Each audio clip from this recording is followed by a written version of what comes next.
gente! Bom dia! Estamos aqui pela TV Horizonte, a TV de Nossa Senhora da Piedade, a nossa padroeira. Pois é, como eu falei ontem, né? Nós tínhamos ontem um calor intenso e que hoje choveria. E a chuva começou logo às 10 horas da manhã, já tivemos chuva na cidade. Essa chuva bem-vinda, maravilhosa, que está molhando os campos, né? Acabando com os incêndios florestais, molhando os jardins, porque aqui em Belo Horizonte, infelizmente, os jardins só florescem depois da chuva, porque a Prefeitura de Belo Horizonte não joga água nos jardins. Eu sempre falo aqui, a melhor praça de Belo Horizonte é a Praça Floriano Peixoto, que é cuidada pela Unimed, é a Unimed que cuida dela. Agora, as palmeiras que foram plantadas no governo do Márcio Lacerda, quando fez o alargamento da Avenida Tereza Cristina e o recapeamento do Arrudas, plantaram umas palmeiras. As palmeiras estão secas, sem folhas, lá morrendo. Agora elas vão sobreviver. Aí sobrevive com a chuva, depois volta tudo a mesma coisa. Elas estão vivendo de teimosas, né? Mas a chuva está aí, graças a Deus, molhando tudo, isso é muito bom, né? Acabar um pouco com a poeira da cidade, limpar, inclusive, o ar que nós respiramos, né? Vai ser muito bom, não é isso? Olha, uma notícia triste na abertura desse programa de hoje. Faleceu hoje o jornalista Rogério Pérez. Rogério, uma grande figura do esporte, né? Foi sempre ligado ao esporte. Fez programa aqui na TV Horizonte algumas vezes, né? Rogério Pérez era integrante de uma família de jornalistas, né? Muito importante, de Minas Gerais. Nasceu em BH no dia 14 de agosto de 1943. Faleceu de Alzheimer. Tão triste, né? 1943, quer dizer, ainda muito novo, né? Ter Alzheimer, né? E o velório dele vai ser lá no Grupo Zelo da Avenida Contorno e ainda não tem um horário de velório, mas deve ser agora à tarde, né? A família deve postar aí nas redes sociais. Fica aí a nossa homenagem à família ao nosso querido, à memória do jornalista Rogério Pérez. Uma grande figura, alegre, sempre bacana, amigo de todos, né? Infelizmente, a morte é o fim de todos nós, né? Eu sempre falo o seguinte: quando a gente aprende a rezar na nossa religião, que é a religião católica, nós dizemos assim: na hora da nossa morte, amém. A gente não reza, não fala assim, na hora da nossa morte, amém. A única coisa que nós sabemos que vai acontecer na nossa vida é a morte. A gente não sabe quando, não é verdade? E por isso nós temos que nos preparar para a morte, né? Não é isso aí? Nos preparar para a morte, né? E a nossa religião nos ensina muito isso. Pois é, vamos cantar aquela musiquinha? Vai tudo bem, muito bem, muito bem, muito bem, muito bem, muito bem, bem, bem. Com pílulas de Lucem. Sabe aquela dorzinha urinária, aquela sensação de queimação e ardor? Pílulas de Lucem são antissépticas das vias urinárias e vocês vão encontrá-la em todas as farmácias e drogarias da cidade.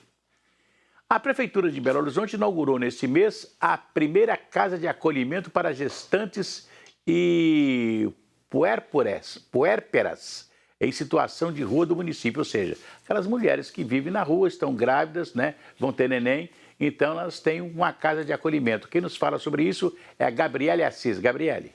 A casa foi adaptada para receber até 20 pessoas em vulnerabilidade social, incluindo mulheres grávidas e que ganharam bebês recentemente e os filhos delas de até 6 anos de idade.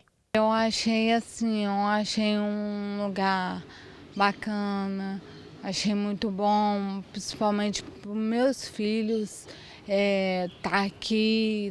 Eu tô achando bom ficar aqui, tô sendo muito bem acolhida. A unidade de acolhimento é um local de amparo a mulheres em situação de vulnerabilidade que já são acompanhadas pelos órgãos sociais da Prefeitura de Belo Horizonte. Essa é uma unidade, né, que foi recém-implantada no município de Belo Horizonte, a primeira nessa modalidade exclusiva para mulheres gestantes e puérperas e seus filhos, e ela atende, né, a todas as mulheres maiores de 18 anos que sejam gestantes ou puérperas, e aí considerando a partir do 7º mês de gravidez ou a qualquer tempo se for uma gravidez de risco. Lembrando que o município ele tem outras unidades de acolhimento, né, tanto para mulheres, tanto também para famílias, para que acolham aí em outras situações que não essas de gestantes e puérperas. O trabalho social é desenvolvido pela equipe de referência da unidade, que auxilia no desenvolvimento da autonomia das mulheres, possibilitando o encaminhamento para vagas de emprego, o acesso à rede de educação para as crianças e o acompanhamento médico das famílias. Nós temos uma equipe técnica formada pela assistente social e pela psicóloga, né? Nós temos setor administrativo, nós temos uma equipe de 12 cuidadoras, então nós temos 3 cuidadoras por turno, sendo 12 por 36, para estar acompanhando, para estar auxiliando nesse período tão delicado na vida, né? De uma mãe, de uma gestante, numa situação tão vulnerável, tão delicada, né? E temos também cozinheiras, serviços gerais, portaria 24 horas, e elas podem ir e vir. As mulheres e crianças atendidas pela unidade podem ficar na casa por até 1 ano e meio, período em que recebem carinho, amor e têm a possibilidade de traçar novos sonhos. Morar com os meus filhos e colocar meu filho no colégio ou numa creche, alguma coisa assim, minha filha também. E eu começar a trabalhar também e seguir em frente também. Pois é, antes tarde do que nunca, não é verdade? Essa casa de acolhimento que a Prefeitura está inaugurando. Os mais antigos da cidade de Belo Horizonte devem se lembrar da Casa Transitória, que funcionou ali na Floresta, ao lado hoje da Maternidade Santa Fé, ali do lado ali. A dona Ruth Prata, que era uma figura caritativa de Belo Horizonte, conseguiu fazer essa casa transitória naquela época para abrigar as moças que se engravidavam e que a família ficava com vergonha porque a moça se engravidava solteira, sem um casamento, então mandava para a casa transitória para ter a criança e depois, muitas das quais, pegavam essa criança e doavam, né? E ficava uma fila de pessoas querendo filhos, né? Que tivessem nascido naquele momento, para começar a criar, né? E a Casa Transitória fez esse trabalho durante muitos anos, né? Eu lembro que uma vez, por causa de uma dificuldade financeira, a Santa Casa fechou a maternidade Hilda Brandão, que é a maternidade que aceitava, né, as pessoas que não tinham direito a sistema de saúde nenhum, né? Naquela época tinha o INPS, então as pessoas iam a maternidade Hilda Brandão, que era uma maternidade da Santa Casa de Belo Horizonte, e não sei por que a maternidade fechou. E a Casa Transitória, que tinha as parteiras, que tinha tudo, que fez todo o trabalho daquela demanda daquela época. A Casa Transitória funcionou muito tempo, muitos anos, né? E vivia com a caridade pública, liderada pela dona Ruth Prata. Eu quero fazer aqui essa citação, no momento que a Prefeitura, por isso que eu falei que antes tarde do que nunca, porque há quanto tempo a Casa Transitória foi fechada e só hoje nós temos a Casa de acolhimento das mulheres grávidas, principalmente a situação de rua, né, para ter um lugar de ter a sua criança e, naturalmente, começar a criar o seu filho. Muito importante isso. Olha, a campanha do ex-prefeito Alexandre Calil parece que o abandonou. Não sei se vocês estão percebendo isso, né? Me parece que a campanha deve ter tomado uma decisão. Pessoal, o Calil já está perdido. Então vamos salvar o candidato a senador, que é o Alexandre Silveira. Porque parece que o Calil sumiu da campanha eleitoral gratuita do rádio e da televisão, né? Parece que sumiu, né? E eles estão, nesse momento, né? A campanha deve ter feito uma avaliação, falou assim, vamos salvar a candidatura aqui do Alexandre Silveira, porque o Cleitinho, que é um deputado estadual lá da cidade de Divinópolis, né, está aí nas pesquisas, né, na frente de todo mundo. Então, parece que há uma corrida agora na campanha do Lula e do Calil em Belo Horizonte para salvar a candidatura do Alexandre Silveira. Que todo mundo pensava que o Alexandre Silveira seria uma eleição garantida, porque ele já tinha um certo tempo no Senado, fez um bom trabalho, etc. Tal, mas não foi isso que aconteceu em Minas Gerais, nessa campanha, né? De repente, o Cleitinho é bem avaliado em todo o estado de Minas Gerais. Então, a campanha Vamos deixar o Calil para lá, porque o Calil já não vai ganhar mesmo. Deve ser a avaliação que eles fizeram, porque você não está vendo o Calil nas campanhas eleitorais aí, infelizmente, né? Nos últimos tempos, né? Olha, eu quero lembrar a você, meu amigo, a você, minha amiga, né? Eu gosto de cantar aquela musiquinha, né? Se a criança acordou, dorme, dorme, menina, tudo calmo ficou, mamãe tem Auricedina. Auricedina é um remedinho que você coloca no ouvido, né? Que fantástico, maravilhosamente bom para acabar com aquela purgação no ouvido. É analgésico e antisséptico, né? E vocês vão encontrá-lo em todas as farmácias e drogarias. Se persistirem os sintomas, um médico deverá ser consultado, né? A variação no preço de frutas e verduras em Belo Horizonte chega a 500%. A constatação é de um levantamento feito pelo Mercado Mineiro do Feliciano Abreu. Feliciano, o site Mercado Mineiro. Feliciano, bom dia. No caso das frutas, a maior diferença que nós encontramos foi na mexerica Pocã, que o quilo dela é encontrado de 98 centavos até R$ 5,99 nos sacolões. Isso dá uma diferença de 511%. O próprio mamão Havaí também, com a diferença de 201%. O quilo custando de R$ 3,98 até R$ 11,99. Outra diferença que chamou bastante atenção foi justamente na banana caturra, que é encontrada de R$ 3,98 até R$ 7,99, dá uma diferença de 100%.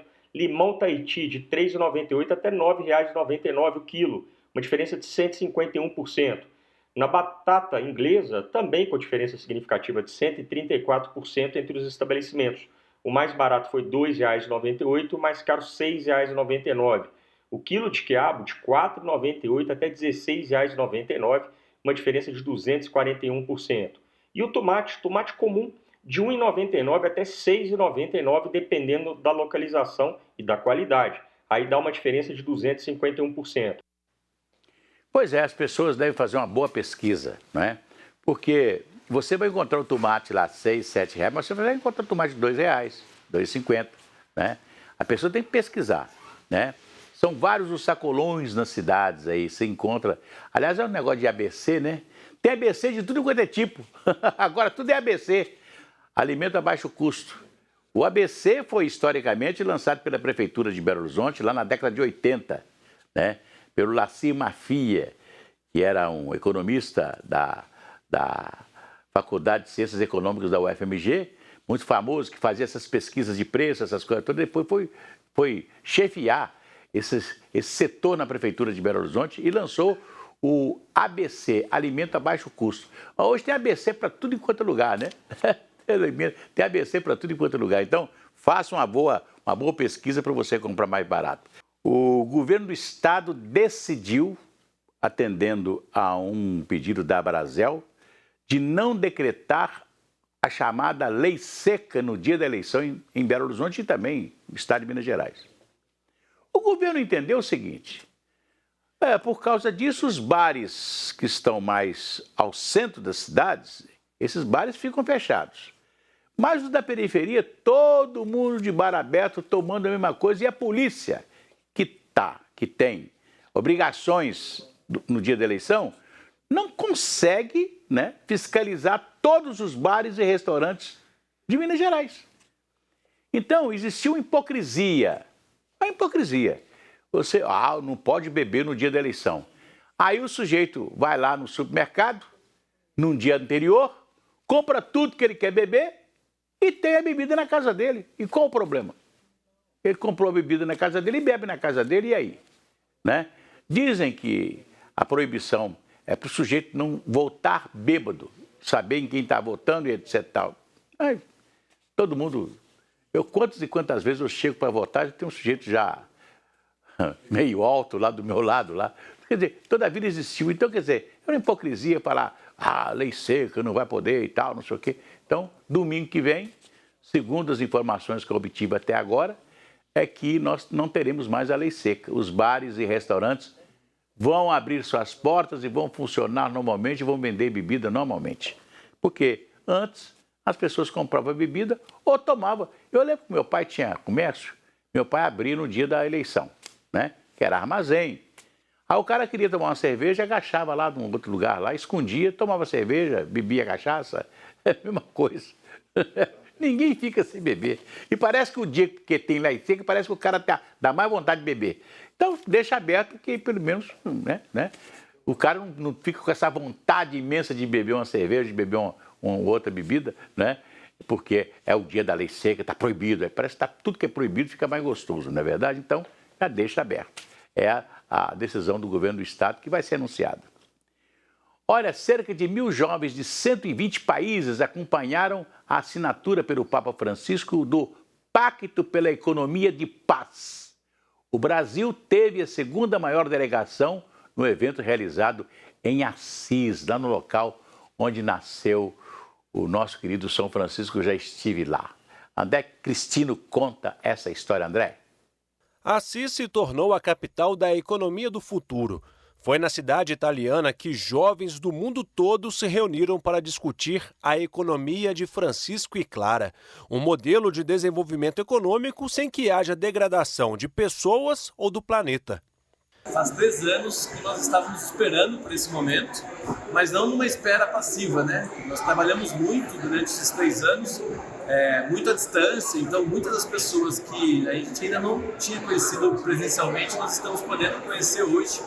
E aí aprofundar as trocas, né, de maneira que só o encontro presencial permite, né?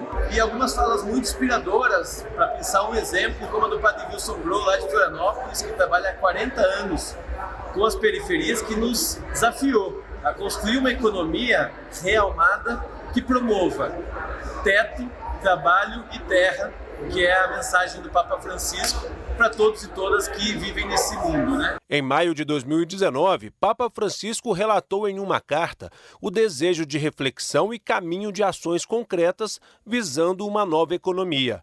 A encíclica Fratelli Tutti classifica o modelo atual como ultrapassado, dogmático. Em Evangelii Gaudium, chama de economia que mata. Estando na cidade de Francisco, não posso deixar de me deter na pobreza. Fazer economia inspirando-se nele, significa comprometer-se a colocar os pobres no centro. Deles, para olhar a economia. Partir deles para olhar a economia. Deles para olhar o mundo. Sem estima, cuidado, amor pelos pobres, por cada pessoa frágil e vulnerável, desde o concebido no útero até a pessoa doente e deficiente, até a pessoa idosa em dificuldade, não há economia de Francisco. Sem isso, não há economia de Francisco. E eu iria mais longe. Uma economia de Francisco não pode se limitar a trabalhar para ou com os pobres. Enquanto nosso sistema produzir descartados e operarmos de acordo com este sistema, seremos cúmplices de uma economia que mata. Uma nova economia inspirada em Francisco de Assis hoje pode e deve ser uma economia amiga da terra e da economia de paz. Trata-se de transformar uma economia que mata numa economia da vida em todas as suas dimensões. De forma global, com pessoas de várias nacionalidades, tivemos a oportunidade no Face to Face de discutir, refletir e, sobretudo, aprender para conseguirmos colocar em práticas possibilidades e ações de uma economia que tenha vida, que produza esperança e que cuide daqueles que mais necessitam. O Papa reforçou no encontro que nos últimos 2 séculos a Terra foi saqueada para aumentar o nosso bem-estar, mas não o bem-estar de todos. É preciso coragem para abandonar as fontes fósseis de energia, de acelerar o desenvolvimento de fontes com impacto zero ou positivo. Mas para mudar é preciso estar disposto a fazer sacrifícios.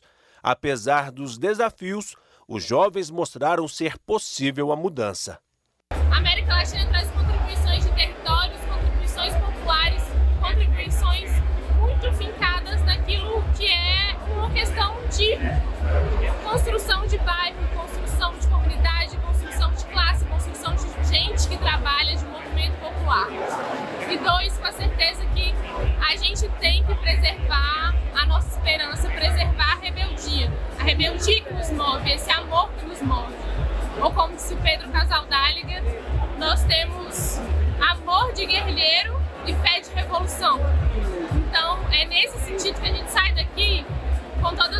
angústias, contradições, mas principalmente com a potência e a alegria da certeza de que é essa alegre rebeldia que nos move e que a gente vai construir uma economia que não é para poucos, não é para o lucro, que não mata, uma economia para a vida, para a casa comum, uma economia para o bem de todos.